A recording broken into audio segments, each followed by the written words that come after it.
has been a while since we've gotten a mainline Monster Hunter title, with Monster Hunter World releasing back in 2018. While we did get another game in 2021 with Monster Hunter Rise, fans have been eagerly waiting for the next Monster Hunter to sink their teeth into. In this case, sink our weapons in some big monsters. Finally, in 2025, the next big mainline Monster Hunter is out with Monster Hunter Wilds, and oh boy, it is literally a big game. Does this game live up to the ever-growing popularity of the Monster Hunter franchise? Join us here at Game8 as we review Monster Hunter Wilds. While Monster Hunter isn't really known for its story, Wilds is an exception as the story is one of the few engaging Monster Hunter narratives. You play as a hunter sent by the Hunters Guild to explore an uncharted area known as the Forbidden Lands. You are also given the task of watching over a young boy named Nata who came from the Forbidden Lands and whose tribe was attacked by a mysterious monster known as the White Wraith. It's up to you and your team, consisting of Alma, your handler, Gemma, the resident smithy, and your Palico, your adorable feline companion, to find out and solve the mystery of the White Wraith. Without spoiling too much, Capcom has really doubled down on the story elements in this title, and what it gave us is a compelling narrative that still follows the series' theme of man versus nature. While the story's dialogue does sound a bit cheesy at times, it does still flow very well as it introduces a lot of interesting characters and locales that keeps you engaged throughout. It also serves as a great way to slowly open up the different aspects of the game. Monster Hunter's gameplay loop has stayed the same for the entirety of its franchise. You take on quests to hunt or capture large monsters, use the parts you've collected to make better weapons and armor, hunt even larger monsters, and rinse and repeat. It's an addicting gameplay loop that has really stood the test of time, and it makes Monster Hunter the best at what it does, and that is to test our mettle against large and imposing monsters. The game features both new and returning monsters for you to hunt, and fighting them all feels thrilling and adrenaline pumping, with more to come in future updates. Just like every new interaction to the series, Wilds also adds quite a few quality of life mechanics, as well as some much requested new features to spice up the new release. One of the big new mechanics is the wounding system, in which dealing damage to certain monster parts will create wounds where you can deal more damage by attacking them. This calls to mind the feature that was added to Monster Hunter World Iceborne with the Clutch Claw, in which using this tool allows hunters to wound monsters for some extra damage. Wilds removes the tool and makes it so that all weapons have the ability to wound monsters. This pairs well with another new mechanic added into the game, which is the focus mode, in which you can easily target enemy parts by aiming your crosshair at specific wounds of the monster. Hitting wounds with the focus mode allows your hunter to unleash a devastating attack that destroys the wound but deals a large amount of damage to the monster. And let us tell you, these focus mode finishers look very flashy. The flashiness also extends to the existing weapons, as a lot of them were improved upon and some even got new movesets. Some weapons were also given the ability to parry monsters when attacking at just the right time. We were surprised when we were using the Insectglaive and were suddenly able to parry the monster's attack.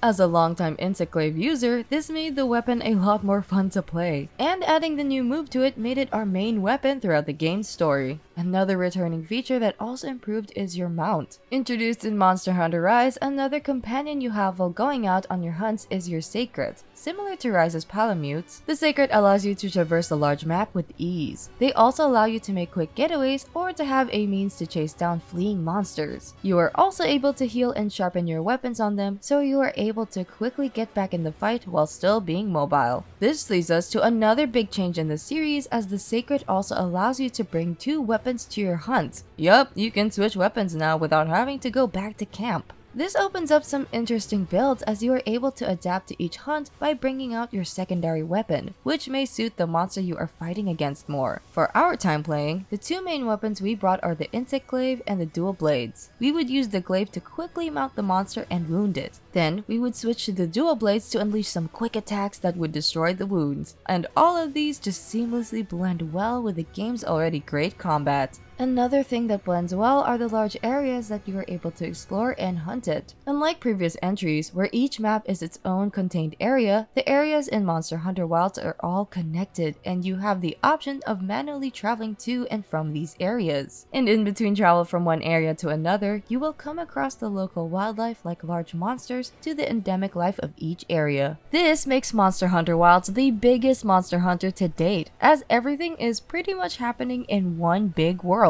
One of the big things about every Monster Hunter is its endgame content, and in Wilds, getting to it is a lot easier compared to previous games. Capcom has changed progression in the more recent Monster Hunters by streamlining the progression to make it easy for new fans to get into. One example of this was the amount of rewards a player gets after every hunt, and how it has drastically increased for every subsequent release. Although one may argue that making the grind too easy makes it a watered-down version of the older game system, it does make it more convenient for players to try out different things as opposed to sticking to the same build. With a diverse roster of weapons and armor sets to mix and match skills, it encourages the player to try out new weapons and experiment with new builds. Gone are the days where it takes you 10 hunts to just craft a full set of armor and weapon, as breaking parts and damaging wounds would give you monster parts already. The game is not without flaws though, as PC players have reported the game is not very well optimized, while the performance on the console side has a huge improvement from the closed beta. PC players are still reporting some performance issues as well as crashes. We hope that it gets patches soon so that others can enjoy this great and addicting game. In terms of visuals, the game looks great as it looks like it fully utilizes Capcom's RE engine. The monsters, both new and returning, all look menacing and imposing, which makes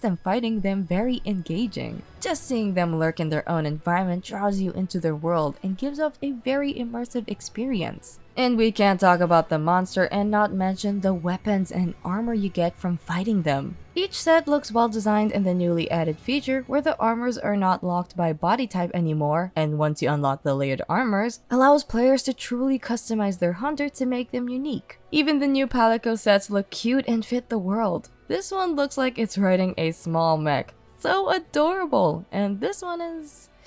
yeah, that is a costume. Each of the new areas are also quite breathtaking as you are exploring the world. You will come across some grand vistas and very scenic mountain ranges. We'd also like to talk about the cooking visuals in the game. In Monster Hunter, you eat some meals before hunts to boost up your stats, and the visuals of the food looks very appetizing in Wilds. Just looking at your hunter cook and eat these meals left us craving for some food too. Like seriously, this game made us hungry on quite a few occasions. However, the biggest problem we have with the visuals is the post-processing effects that are turned on, as they make the game look washed out most of the time. On the PS5 in performance mode, some areas of the game look blurry, which makes it hard to appreciate the environment. That being said, the overall art direction, character and monster designs, and animations elevate the presentation. For the audio, Monster Hunter continues the great tradition of giving us some great combat sounds and music. The battle sounds give off a weighty feel to them, which makes fighting the many monsters feel responsive and impactful. Just take a listen to this focus finisher using the dual blades.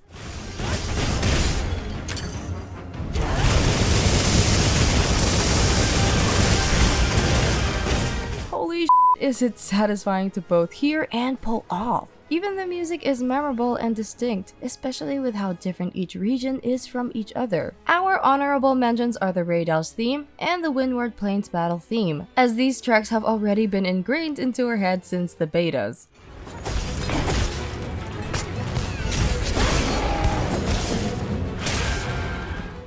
One big change in the audio though is that both your Hunter and Palico have spoken voice lines now in and out of combat. Our Hunter is no longer limited to just grunting in cutscenes and actually plays a large role in the story, instead of just being a bystander during the more emotional scenes.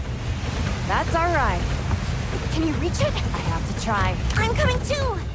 For the Palico, it is adorable that we can finally know what our adorable feline companion is thinking, and it also helps when they call stuff out during combat. Heels inbound! Monster Hunter Wilds is without a doubt the best game in the series by far. That's why we here at Game8 are giving it a 90 out of 100. With the quality of life additions, addicting gameplay, breathtaking visuals, and surprisingly compelling story, it has exceeded the standards set by its predecessors. So, what do you guys think of Monster Hunter Wilds? How does it compare to the other mainline games of the franchise? Let us know in the comments below. If you liked the video, like and subscribe to Game8 for more gaming related content. This has been Game8 and we'll see you in the next video.